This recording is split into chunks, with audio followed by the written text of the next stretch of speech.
Habari na karibu sana katika channel yangu hii ya Healthy Living with Eric.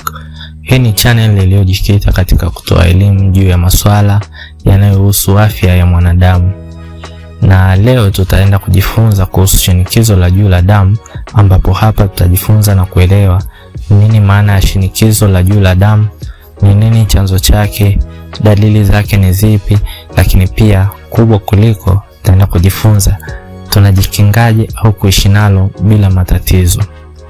Hivyo basi ni kusihi baki nami hadi mwisho ili uweze kujifunza na kuelewa kwa undani zaidi, lakini pia ni kusihi kama bado hauja subscribe, tafadhali subscribe, ruhusu notification na uangalie video hii mpaka mwisho. Kwa kwanza tuangalie ni nini maana ya shinikizo la juu la damu. Shinikizo la juu la damu, hii ni hali ambayo hutokea pale ambapo msukumo wa damu kwenye kuta za mishipa ni mkubwa kupita kiwango cha kawaida kwa muda mrefu, ambapo kiwango cha kawaida cha shinikizo la damu huwa ni 140 kwa 90 millimeters of mercury, ambapo millimeters of mercury hichi ni kipimo tu ama unit inayotumika kupimia shinikizo la damu.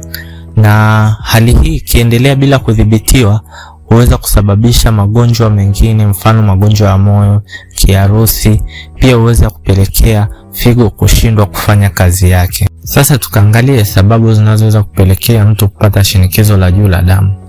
Namba moja ni lishe isiyo bora, ambapo hapa tunaona ulaji wa vyakula vyenye chumvi nyingi ama matumizi ya chumvi nyingi kupita kiasi hupelekea ongezeko kubwa la sodium mwilini, ambapo pia hii ni hatari kwa afya. Lakini pia ulaji mdogo wa matunda na mboga, lakini pia ulaji wa vyakula vyenye mafuta mengi. Sababu nyingine ni kutokufanya mazoezi ya mwili, ambapo kukaa sana bila kufanya shughuli za mwili hupelekea kuongezeka uzito na pia kuongezeka hatari ya kupata shinikizo la juu la damu. Pia unywaji wa pombe kupita kiasi, ambapo pombe huongeza shinikizo la damu na kuathiri mishipa ya damu.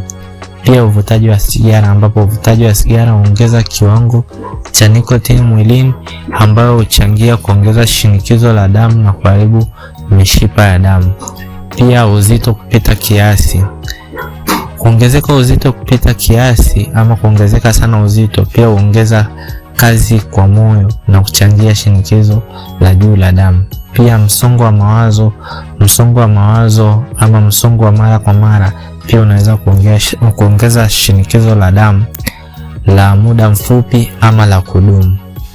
Pia kurithi kutoka kwa familia, ambapo hapa tunaona historia ya familia yenye tatizo la shinikizo la damu pia huongeza hatari ya mtu kupata hali hiyo. Pia umri mkubwa. Kadri mtu anavyozidi kuzeeka, mishipa ya damu inapoteza ule unyumbufu wake na hivyo kuongeza shinikizo la damu katika mishipa. Pia magonjwa mengine, mfano kisukari, ugonjwa wa figo na matatizo ya tezi pia yanaweza kuongeza shinikizo la damu. Lakini pia matumizi ya baadhi ya madawa, mfano baadhi ya dawa za uzazi wa mpango, dawa za baridi zenye decongestants na dawa za usingizi pia zinaweza kuongeza shinikizo la damu. Sasa tukaangalie dalili za shinikizo la juu la damu. Mara nyingi shinikizo la juu la damu halina dalili za wazi, na ndio maana huitwa pia muuaji wa kimya, ambapo hata hivyo kwa baadhi ya watu, hasa wale ambao tayari wapo kwenye kiwango kikubwa cha shinikizo, dalili zinaweza kujitokeza, mfano maumivu ya kichwa ya mara kwa mara, hasa upande wa nyuma ya kichwa, lakini pia kizunguzungu au kikuhisi mwepesi sana kichwani, lakini pia kutokwa damu puani bila sababu yoyote ya msingi, lakini pia kuongezeka kwa mapigo ya moyo kupita kiasi, pia kupumua kwa shida, kuwa na uono hafifu, kuchoka ama kuwa na hisia za uchovu kupita kiasi, pia kupata maumivu kifuani, ambapo ni hasa kwa upande wa kushoto wa kifua. Pia mabadiliko ya mkojo ama kupata maumivu wakati wa kukojoa, na hii hutokea hasa kama figo tayari zimeathirika. Baada ya kuona sababu na dalili za shinikizo la juu la damu. Sasa tukaangalie ni namna gani unaweza kujikinga. Unaweza kujikinga kwa kufanya baadhi ya mambo. Mfano, punguza matumizi ya chumvi, sukari na mafuta, lakini pia tumia matunda na mboga mara kwa mara. Pia fanya mazoezi ya mwili mara kwa mara, lakini pia epuka unywaji wa pombe na uvutaji wa sigara. Pia dumisha uzito wa mwili unaofaa.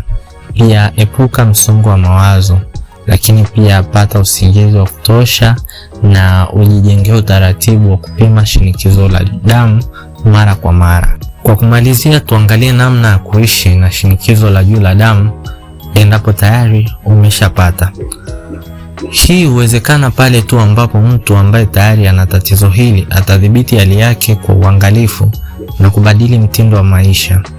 Na zifuatazo ni baadhi ya njia zitakazomwezesha mtu mwenye tatizo hili kuishi salama zaidi. Namba 1, tumia dawa zako kwa uaminifu na fuata maagizo na maelekezo yote uliopewa na daktari, ambapo hapo unashauriwa usiruke dozi wala kukatiza matumizi ya dawa hata kama tayari umeanza kujisikia vizuri, mpaka pale utakapoelekezwa kufanya hivyo na daktari. Lakini pia pima shinikizo la damu mara kwa mara. Pia urekodi matokeo ya vipimo hivyo kwa ajili ya ufuatiliaji wa maendeleo ya hali yako ama mabadiliko ya hali yako. Pia tumia lishe bora, epuka chumvi nyingi, mafuta mengi, vyakula vilivyosindikwa na vilivyokobolewa. Pia tumia kwa wingi mboga na matunda. Pia fanya mazoezi ya mwili kila siku, mfano kutembea, kupanda ngazi, kuendesha baiskeli na kadhalika. Pia punguza msongo wa mawazo na hakikisha unapata muda wa kupumzika, kutafakari, kusali na pia kuongea na watu, kubadilishana mawazo na watu. Na hapa zingatia ni watu ambao wana mawazo chanya, wale ambao pia hawato kuwa na mawazo asi kuhusiana na hali yako ulionayo, ama ambao pia wataweza kuongea vitu ambavyo vitazidi kuongezea msongo wa mawazo. Lakini pia epuka vitu vinavyoongeza shinikizo, mfano pombe, sigara, kahawa na madawa ya kulevya. Lakini pia hakikisha unapata muda mzuri na wa kutosha wa kupumzika na kulala usingizi, ambapo kwa siku hakikisha unapata masaa 6 mpaka 8 ya kulala usingizi. Lakini pia mwisho, jifunze zaidi kuhusu hali yako, fahamu viwango vya kawaida vya shinikizo la damu, lakini pia fahamu viwango vya hatari na elewa madhara yanayoweza kujitokeza endapo hautotibu tatizo. Na pia kumbuka, shinikizo la juu la damu haliponi kabisa, lakini linaweza kudhibitiwa kikamilifu hadi mtu akaishi maisha ya kawaida kabisa.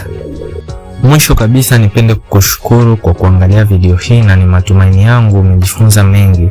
Pia ni kuombe subscribe, like, comment na shiriki video hii kwa wengine ili pia wajifunze na kupata maarifa zaidi.